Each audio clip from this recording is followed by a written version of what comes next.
Dan Rather said his dismissal from CBS News nearly 2 decades earlier, of course, was the lowest point of his legendary journalism career as he returned to his former employer's airwaves for the first time Sunday.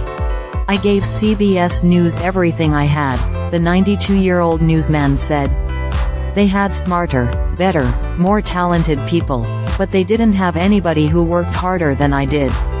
Rather's remarks came during a contemplative interview on CBS Sunday Morning in advance of the release of a Netflix documentary about his life and work.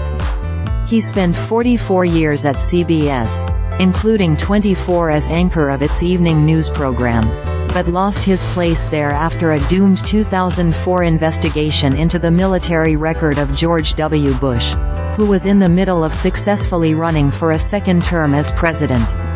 Rather avoided official blame for the report that questioned Bush's service in the National Guard during the time of the Vietnam War. But he introduced the piece in his role as anchor and was inextricably linked to it. CBS later said it could not vouch for the authenticity of some of the records on which the investigation depended, though many who worked on the story maintain it was true. Nonetheless, Rather signed off on CBS's airwaves as anchor for the last time on the 9th of March 2005. And he ultimately left the network after his contract expired a little more than a year later.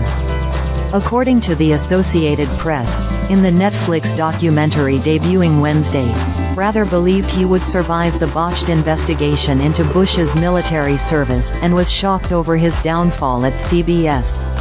But in the film he says that he sobered up to reality when his wife, Jean, told him, "You got into a fight with the President of the United States during his re-election campaign.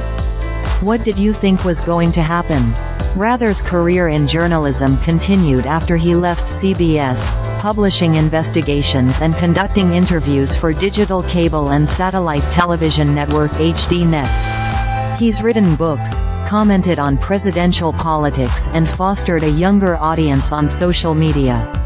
But he had not been back to CBS for years because of lingering ill will between him and the network's former chief Leslie Moonves, who resigned in 2018 after several women accused him of sexual harassment, assault or abuse going back to the 1980s.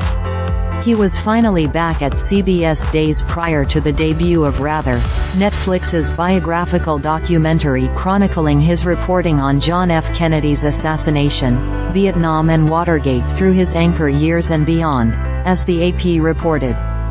The AP noted that the documentary addresses odder chapters of Rather's run as a journalist, including his assault in New York City by someone saying, "What the frequency, Kenneth?"